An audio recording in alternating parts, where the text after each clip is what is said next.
ಎಲ್ರಿಗೂ ನಮಸ್ಕಾರ. ನನ್ನ ಇವತ್ತಿನ ಒಂದು ವಿಡಿಯೋ ನಾನು ಈಗ ಸ್ಟಾರ್ಟ್ ಮಾಡ್ತಾ ಇದ್ದೀನಿ.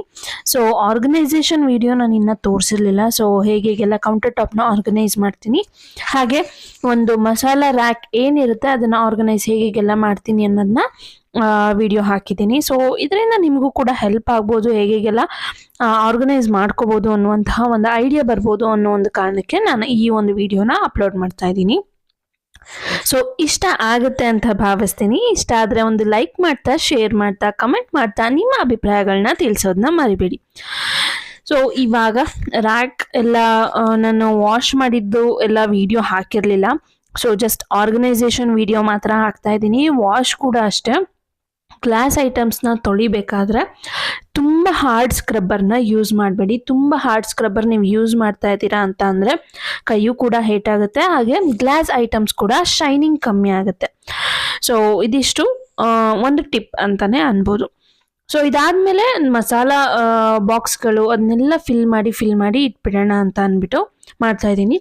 ಸ್ವಲ್ಪ ಜಾಸ್ತಿನೇ ಇತ್ತು ಮಸಾಲ ಐಟಮ್ಸು. ಕೆಲವೊಂದೊಂದು ನಾನು ಮಸಾಲ ಐಟಮ್ಸಲ್ಲಿ ಕೆಲವು ಫ್ರಿಜ್ಜಿಗೆ ಇಟ್ಟಿದ್ದೆ, ಇನ್ನು ಕೆಲವು ಇಡಲ್ಲ. ಫಾರ್ ಎಕ್ಸಾಂಪಲ್ ಪೆಪ್ಪರ್ನ ನಾನು ಫ್ರಿಜ್ಜಿಗೆ ಇಡ್ತೀನಿ, ಡೀಪ್ ಫ್ರೀಝರಲ್ಲ ನಾರ್ಮಲ್ ಫ್ರಿಜ್ಜಲ್ಲೇ ಇಟ್ಟಿರ್ತೀನಿ.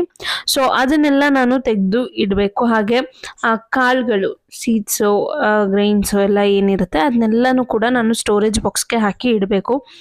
ತುಂಬ ದಿನನೇ ಆಗಿಬಿಟ್ಟಿತ್ತು ಅಂತಲೇ ಆವಾಗ ತಂದು ಆವಾಗ ಯೂಸ್ ಮಾಡೋದಾಗ್ಬಿಟ್ಟಿತ್ತು.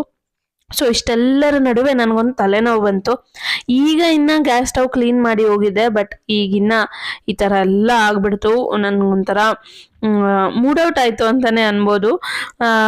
ಎಲ್ಲ ಒಂದು ಕಡೆಯಿಂದ ಅರೇಂಜ್ಮೆಂಟ್ ಮಾಡ್ಕೊತಾ ಬರ್ತಾ ಇದ್ದೀನಿ. ಇಲ್ಲಿ ಏನು ಮಾಡಿಬಿಟ್ಟಿದ್ದೀನಿ ನಾನು, ಉರಿ ಬಂದು ಕಮ್ಮಿನೇ ಫ್ಲೇಮ್ ಕೊಟ್ಟಿದೆ, ಬಟ್ ಅದು ಯಾವ ರೀತಿ, ಅದು ಯಾವ ಟೈಮಲ್ಲಿ ಮಗ ಬಂದು ಜಾಸ್ತಿ ಮಾಡಿಬಿಟ್ಟಿದ್ದಾನೋ ಗೊತ್ತಿಲ್ಲ.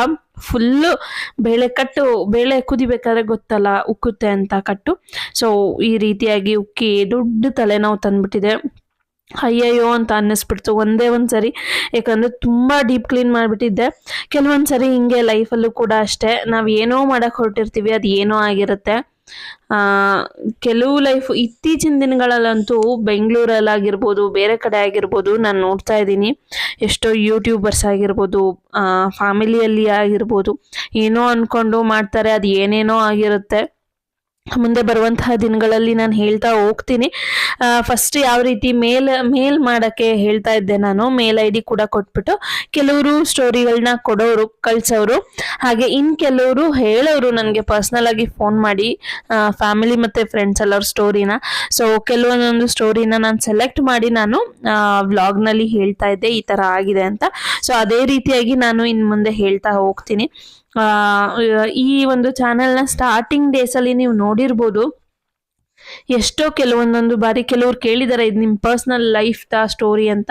ಸೊ ಇಲ್ಲ, ಅದು ಆ್ಯಕ್ಚುಲಿ ನನ್ನ ಮೇಲ್ ಐ ಡಿನ ಹಾಕ್ತಾ ಇದ್ದೆ. ಕೆಲವರು ಆ ಸ್ಟೋರೀಸ್ನ ಮೇಲ್ ಐ ಡಿಗೆ ಹಾಕೋರು. ಸೊ ನನಗೆ ಈ ರೀತಿಯಾಗಿ ಟಾರ್ಚರ್ ಕೊಡ್ತಾರೆ ನಮ್ಮ ಮನೇಲಿ, ಸೊ ಈ ರೀತಿಯಾಗಿ ಕಷ್ಟಪಡ್ತಾ ಇದ್ದೀವಿ ಅಂತ. ಸೊ ಅದೇ ರೀತಿಯಾಗಿ ಇನ್ನು ನೆಕ್ಸ್ಟು ಕೂಡ ಮೇಲ್ ಐ ಡಿ ಹಾಕ್ತೀನಿ. ಸೊ ನಿಮಗೆ ಏನಾದರೂ ಹೇಳ್ಕೋಬೇಕು ಅಂತ ಅನ್ಸಿದ್ರೆ ಖಂಡಿತವಾಗ್ಲೂ ಕೂಡ ಮೇಲ್ ಐ ಡಿಲಿ ಕೂಡ ಮಾಡ್ಬೋದು, ಇಲ್ಲ ಕಮೆಂಟಲ್ಲಿ ಕೂಡ ನೀವು ಮಾಡಿ ಹೇಳ್ಬೋದು.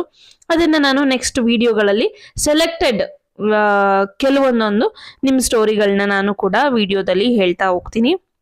ಸೊ ಅದಾದಮೇಲೆ ಆನ್ಲೈನ್ ಪರ್ಚೇಸ್ ಮಾಡಿದ್ದೆ. ಆನ್ಲೈನ್ ಪರ್ಚೇಸ್ ತುಂಬ ಏನು ಮಾಡಿರಲಿಲ್ಲ, ತುಂಬ ನೆಸಸರಿ ಇರೋದನ್ನ ಮಾಡಿದ್ದೆ ಅಷ್ಟೇ. ನೆಸಸರಿ ಇತ್ತು, ಅದಕ್ಕೋಸ್ಕರ ಮಾಡಿದ್ದೆ. ಈ ವರ್ಷ ಯಾವ್ಯಾವ ಖರ್ಚು, ಯಾವ್ಯಾವ ವೆಚ್ಚಗಳನ್ನೆಲ್ಲ ಮಾಡಿದ್ದೀನಿ ಅನ್ನೋದನ್ನ ಕೂಡ ನಾನು ನಿಮಗೆ ತೋರಿಸ್ತೀನಿ. ನೆಕ್ಸ್ಟ್ ಅಪ್ಕಮಿಂಗ್ ವಿಡಿಯೋ ಅದೇ ಆಗಿರುತ್ತೆ. ಅನಾವಶ್ಯಕವಾಗಿ ಏನೇನು ಖರ್ಚು ಮಾಡಿದ್ದೀನಿ, ಅವಶ್ಯಕವಾಗಿ ಏನೇನು ಖರ್ಚು ಮಾಡಿದ್ದೀನಿ ಅನ್ನೋದು ಕೂಡ ಇರುತ್ತೆ. ಖಂಡಿತವಾಗ್ಲೂ ಮನಿ ಸೇವಿಂಗ್ ಟಿಪ್ಸ್ಗೆ ನೀವು ಯಾವ ರೀತಿಯಾದಂತಹ ಸಪೋರ್ಟ್ನ ಕೊಡ್ತೀರಾ ಅದೇ ರೀತಿ ವ್ಲಾಗ್ಗಳಿಗೂ ಕೂಡ ಕೊಡಿ. ಯಾಕಂತ ಅಂದರೆ ಮನಿ ಸೇವಿಂಗ್ ಟಿಪ್ಸು ಅಂತ ಅಂದರೆ ಪ್ರತಿ ಸರಿನೂ ನಾನು ಅದನ್ನೇ ಹೇಳಬೇಕು ಅಂತ ಅಂದರೆ ನಿಮಗೂ ಕೂಡ ಬೋರ್ ಆಗುತ್ತೆ. ಅದಕ್ಕೋಸ್ಕರ ನಾನು ಡೈಲಿ ವ್ಲಾಗ್ನ ಕೂಡ ಹಾಕ್ತಾ ಇರೋದು. ಸೊ ಎರಡಕ್ಕೂ ಕೂಡ ಎನ್ಕರೇಜ್ ಮಾಡಿ ಅಂತ ಹೇಳ್ತಾ, ಲೈಫ್ಗಳಲ್ಲಿ ತುಂಬ ಟರ್ನಿಂಗ್ ಪಾಯಿಂಟ್ಸ್ ಉಂಟಾಗುತ್ತೆ. ಯಾವ ರೀತಿ ಅಂತಲೇ ಪ್ರಿಡಿಕ್ಟ್ ಮಾಡೋಕ್ಕಾಗಲ್ಲ. ಅದು ಒಂಥರ ಹರಿಯೋ ನೀರಿದ್ದಂಗೆ, ಎಲ್ಲೂ ನಿಲ್ಲಲ್ಲ ಲೈಫು. ಸೊ ಯಾಕೆ ಈ ಮಾತು ಹೇಳ್ತಿದ್ದೀನಿ ಅಂದರೆ, ಹೊಸ ವರ್ಷ ಆಗಿರೋದ್ರಿಂದ ಲೈಫನ್ನು ಪ್ರಿಡಿಕ್ಷನ್ ಇಲ್ಲದೆ ನೀವು ನಡೆಸ್ಕೊಂಡು ಹೋಗಬೇಕು ಅನ್ನೋ ಒಂದು ಕಾರಣಕ್ಕೆ ಹೇಳ್ತಾ ಇದ್ದೀನಿ. ಹಾಗೆ ಈ ಕೆಲವೊಂದೊಂದು ವಸ್ತುಗಳನ್ನ ತರಿಸಿರೋದು ಅಷ್ಟೇ. ಈ 3 ಬಂದು ನಾನು ಏನಕ್ಕೆ ಪರ್ಪಸ್ಫುಲಿ ತರಿಸ್ದೆ ಅಂತ ಅಂದರೆ, ಈ 3 ನನಗೆ ಸ್ವಲ್ಪ ಹೆಲ್ತ್ ಮಾರ್ನಿಂಗ್ ಒಂದು ಮ್ಯಾಜಿಕ್ ಕಷಾಯ ಮಾಡ್ತೀನಲ್ಲ, ಸೊ ಆ ಒಂದು ಕಷಾಯಕ್ಕೆ ಬೇಕಾಗಿರೋ ಸಾಮಗ್ರಿಗಳನ್ನ ಈ 3 ಬಾಕ್ಸ್ಗಳಲ್ಲಿ ಹಾಕಿ ಇಡ್ತೀನಿ.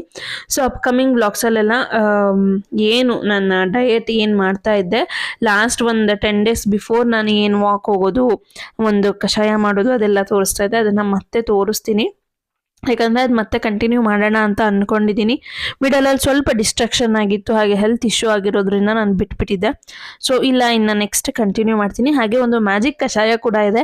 ಯಾವುದು ಅದು ಮ್ಯಾಜಿಕ್ ಕಷಾಯ, ಯಾಕೆ ಮಾಡ್ತಾರೆ ಅನ್ನೋದನ್ನ ಕೂಡ ನಾನು ನೆಕ್ಸ್ಟ್ ಅಪ್ಕಮಿಂಗ್ ವೀಡಿಯೋಸಲ್ಲಿ ಹೇಳ್ತೀನಿ. ಸ್ಟೇ ಟ್ಯೂನ್ ಅಂತ ಹೇಳ್ತಾ ಇವತ್ತಿನ ಈ ಪುಟ್ಟ ವಿಡಿಯೋನ ನಾನು ಇಲ್ಲಿಗೆ ಎಂಡ್ ಮಾಡ್ತಾ ಇದ್ದೀನಿ. ಇಷ್ಟ ಆಯಿತು ಅಂತ ಅನ್ಕೋತೀನಿ. ಇಷ್ಟ ಆದರೆ ಒಂದು ಲೈಕ್ ಮಾಡ್ತಾ, ಶೇರ್ ಮಾಡ್ತಾ, ಕಮೆಂಟ್ ಮಾಡ್ತಾ ನಿಮ್ಮ ಅಭಿಪ್ರಾಯಗಳನ್ನ ತಿಳಿಸೋದನ್ನ ಮರಿಬೇಡಿ. ಇವತ್ತಿನ ವಿಡಿಯೋ ಏನು ಅನ್ನಿಸ್ತು ಅನ್ನೋದನ್ನ ಕೂಡ ಹೇಳಿ.